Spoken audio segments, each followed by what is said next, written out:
What is up, guys? Welcome back to another video, and this video is going to be a little bit different than my regular videos, but today I'm basically going to be explaining to you guys and basically teaching you guys how to become a better Fortnite player and just a good player in general. Now this video is not going to make you ninja overnight. Do not expect that, but this will definitely help you in the long run, and I can tell you that these tips have helped me to become the player that I am today.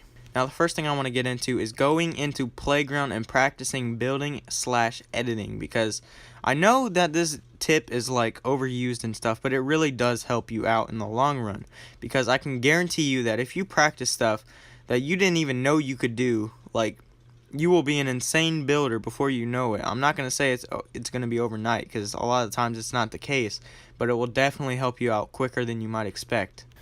And another thing I'd like to talk about that has to do with Playground is I hear a lot of people saying that you should go onto Playground and practice 1v1ing people that are around your skill level or even better than you, which is not a bad idea at all. But when you go into regular solos, there's going to be people that'll shoot your building down, they'll try and C4 you and all this other stuff that the player that you're 1v1ing might not do. And also, you're not going to have as many materials as you would in Playground mode.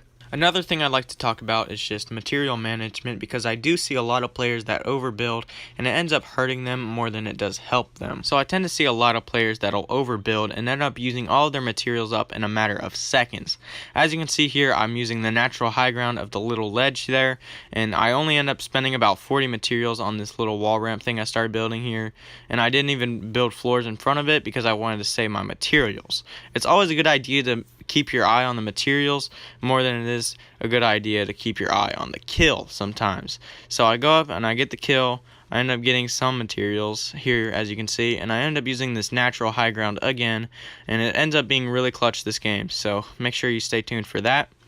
And I end up hitting him and then choking all these shots. I absolutely potatoed there, and I only used about 40 materials right here, and I ended up getting them all back with the kill because I didn't overbuild right there, and it's just an overall good kill. So what's the opposite of overbuilding, you may be asking? Well, you're probably not asking that because it's fairly obvious, and the answer is underbuilding.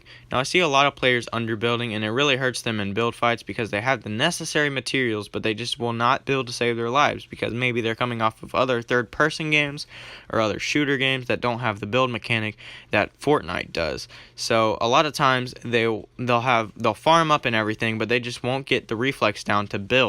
So what I would do to counter this is just to go into Playground mode and practice pulling out circle or pulling out B and just spamming it over and over, and just get used to building right after you pull it out, and building walls, building stairs, all this stuff.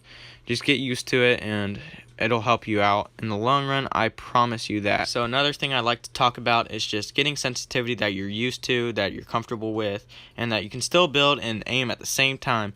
So a lot of players will actually just turn their sensitivity to max because their favorite streamers do it, and I know so many people have talked about this, but it really hurts. It really hurts your gameplay, because not only is it hard to aim with, but a lot of times it's hard to build with because you have to actually look where you want to build. So I would recommend going to 6 to 7 or 8 to 7, 8, 7, whatever floats your boat, whatever feels comfortable with. Shoot, if you're comfortable with 5, go ahead and run 5. If you're comfortable with 3, go ahead and run 3. Whatever you're comfortable with, as long as you're fast enough to build, because like I said, it is a huge aspect in the game. Another thing that I'd like to talk about that has to do with building is editing, and I know I already said that you should go into Playground and stuff, but it's really one of those factors that gets overlooked. A lot of players will have the gun skill and they'll definitely have the building down, but they just won't have their edits down. Either they won't know the edits or they just don't edit at all. They just destroy building, which is really not good, and it can mean the game for you if you're in a 1v1 situation. For example, if you need to edit your way down because somebody tried to put a trap on you, all you have to do is just a little flick of the controller and you are out of there, and it's all good.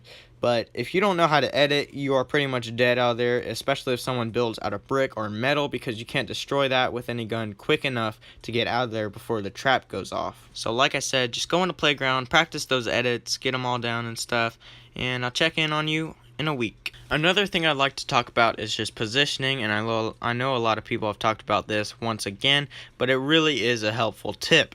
So basically, here I put myself in a good position. I have high ground, but I lose it because I try to jump down. This kid steals my kill. I'm like, nope, that doesn't feel good, brother. And then I have really good positioning over this guy. I have a really good shot down on him. I have high ground and everything, but this guy tries to steal my kill. So I come over, I pop him because that other guy got him low. I was like, you know what, I don't want my kill stolen. I potato right here. So yeah, I put myself in a bad position right there, giving up my high ground, and I would just play it safe. I don't know why I didn't, but I was just going for the memes. So as you can see there, I get the little 360 ooga booga booga, and yeah, shout out to Daquan. I know that's not gonna get him any subs because yeah. Yeah, if you guys did enjoy the video, make sure you drop a like, make sure you subscribe, do all that great stuff, and yeah, in case you guys are wondering why I haven't uploaded and like I've been inconsistent, it's because I've been getting so many wins, but none of them I felt have been interesting enough to make a video about. So yeah, here are my wins. Anyways, guys, make sure you drop a like, comment, subscribe, all that good stuff, and I'll see you guys in the next one.